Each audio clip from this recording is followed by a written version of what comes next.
Some say that the superhero film genre really kicked off in the modern age with Tim Burton's Batman movie in 1989. Trying to capture that same magic, Warner Brothers brought him back for the sequel and promised him way more creative freedom. The result? Batman Returns was super entertaining and artistically cool, but also had too much violence and sexual content, which made it a bit of a headache for WB. Batman Forever was supposed to be the third installment in the Batman series, and aimed for a more family-friendly vibe. Schumacher originally wanted to make a prequel based on Batman Year One, but that idea was tossed in favor of a loose sequel to Batman Returns. This major shift in direction led Michael Keaton to leave the franchise, and Val Kilmer took over the role. Even though Schumacher followed the studio's request and made a lighter Batman movie, his original version, which ran about 2 hours and 40 minutes, was still considered too dark in some parts, leading to numerous cuts. The final cut of Batman Forever is about 2 hours long, and while many of the deleted scenes made it onto home media releases, other cuts or changes are found in the film's comic and novel versions, as well as in some marketing and behind-the-scenes materials. Without wasting any time, let's dive into all the deleted scenes from Batman Forever. Before we go into our explanation, we have a very small request. If you like our content, please support us by subscribing to our channel. This is a small click for you, but for us it means a lot. Thank you. Let's begin.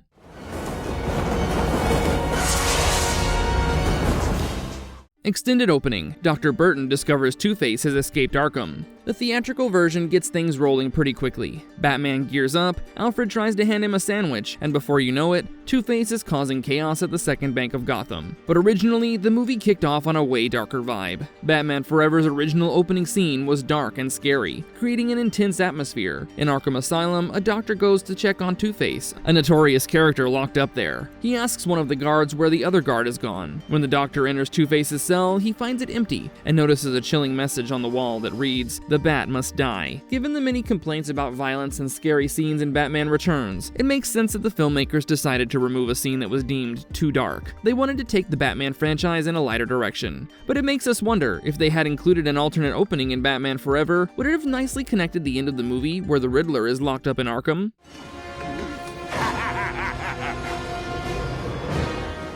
Riddler redirects Batman to a beauty parlor. After Riddler and Two-Face rob a casino, there's a quick scene where Batman tries to catch them using special technology in the Batmobile. However, the signal leads him to a surprising and unexpected place, a beauty salon. Inside, customers and stylists laugh at Batman, with one even jokingly asking if he wants a little off the ears. This scene, though short, could have shown just how easily these two villains can cause chaos in Gotham. Riddler had messed with the Batmobile's tracking system, but maybe the filmmakers thought this moment was a bit too silly for even the lighter tone of Batman Forever.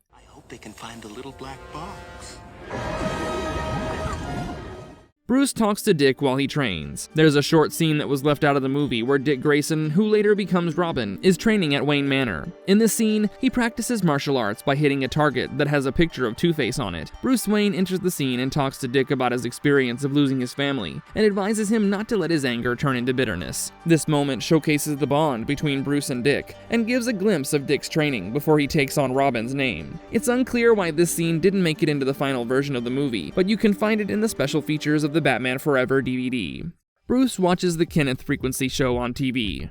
The DVD release of Batman Forever has a cool scene where Bruce Wayne and Alfred are hanging out in the Batcave, checking out the news. The news anchor is totally laying the blame for all the supervillains causing chaos in Gotham City on Batman. The news anchor suggests that Batman should hang up his cape for good, and Alfred, his trusted helper, nods in agreement. And there's a reason why he says that. He points out that Bruce Wayne, who is Batman, took revenge on his parents' killer, the Joker, in the 1989 movie. It's puzzling why this particular scene was left out, since it helps show why Bruce decides to take a break from being a superhero, and it's a plot point that feels abrupt in the theatrical cut. Bruce finds his father's diary and encounters a giant bat. After Bruce Wayne's latest girlfriend, Dr. Chase Meridian, is kidnapped by the Riddler and Two-Face, Bruce is on the mend after being injured by them. The Riddler has uncovered Bruce's secret that he's Batman and manages to break into the Batcave, causing significant damage to Batman's crime-fighting gear. After the events, Bruce, feeling dazed, retreats into the dark caves beneath Wayne Manor. There, he faces his inner demons and guilt in a scene that's very much similar to The Empire Strikes Back.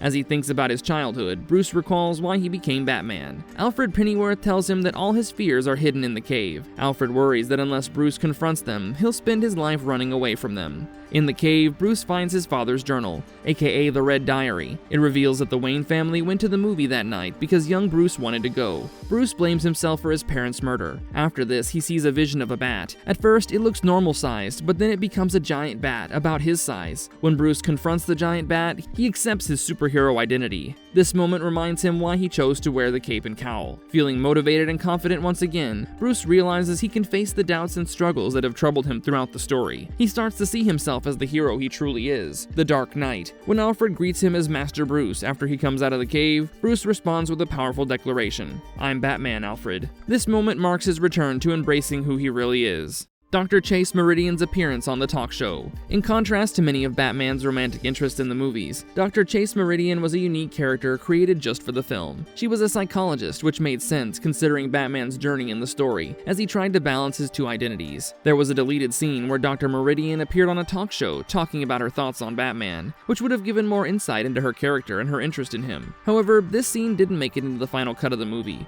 possibly to keep the story moving smoothly. Even though the scene would have added depth to her character, it's not included in any home video versions of Batman Forever. Construction of the Nigma Tech building. There's a deleted scene that shows the Riddler's Nigma Tech building got built on Claw Island. The money for it came from all the robberies Edward pulled off as the Riddler, working with Two-Face. This scene would have taken a closer look at Nigma Tech as a company. Interestingly, it's not included in any of the special features on home media, probably because it makes it pretty clear that Nigma was using his Riddler criminal activities to fund his business. The popular Nigma Tech box. There was a scene that didn't make it into the final cut of Batman Forever, where the Riddler, Two-Face, and Two-Face's henchwomen, Sugar and Spice, were having a deep conversation about their beliefs while using a mysterious gadget called the Nigma Tech box. This scene is included in the comic book version of the movie, but you won't find it in the actual film. The reason it was likely removed was that the scene hints at drug use, which may not have been appropriate for the audience. The scene that could have highlighted the film's climax more effectively. This is one of those deleted scenes that really sheds some light on the film's ending. The Riddler kicks things off by asking if Bruce Wayne and Batman can actually get along. He then puts the Dark Knight in a tough spot, making him choose between Dr. Meridian and his new sidekick Robin. And Batman definitely steps in to rescue both of them, and then explains to the Riddler that he's both Bruce Wayne and Batman. However, he clarifies that he isn't forced to be both. He chooses to embrace both sides of himself. This moment shows that he's finally found a way for his two identities to work together instead of being at odds. Without the deleted scene, Val Kilmer's emotional delivery seems less important. However, when you include that scene, this moment becomes the key part of the entire story. The deleted scene also highlights Riddler's own deep fears. Alternate ending scene. Batman Forever had an alternate ending scene that paid homage to the ending of the 1989 Batman film. In this scene, Dr. Meridian is being driven to Gotham City by Alfred, while the camera shows Batman and Robin standing on a gargoyle and looking over the city. This scene could have clarified the reason behind the movie's title, as Dr. Meridian inquires whether Batman's escapades will ever cease, to which Alfred replies, "Not in this lifetime." It's unclear why this scene was not included in the final cut, but it would have been a fun way to connect Batman Forever with the earlier films in the series. Marvelous verdict. Batman Forever has a pretty wild secret history. It's like there's a whole different movie lurking beneath all the flashy lights, cheesy jokes, and Jim Carrey's dancing. At its heart, there's a meaningful story about guilt, discovering who you are, and the struggle for Bruce Wayne's soul. Just think about how different the Batverse could have been if those scenes had made it to the big screen. It's like shining a bat signal on a version of the movie that almost changed comic book movies forever. Will we ever get to see the full Schumacher cut brought back from the vault? Who knows? But thanks to some sharp-eyed fans, behind-the-scenes pics, and cool production stories, the legend of the darker Batman Forever lives on. And maybe, just maybe, there's still a chance that Warner Brothers will finally give it the go-ahead it always deserved. What do you think? Would the original version have altered Batman's legacy? Don't forget to share your theories in the comment section below. That's a wrap on today, until we catch you in our next marvelous video. Thank you for watching. If you liked our content, don't forget to leave a like and subscribe to us if you haven't already. Have a good one and be safe. Thanks everyone.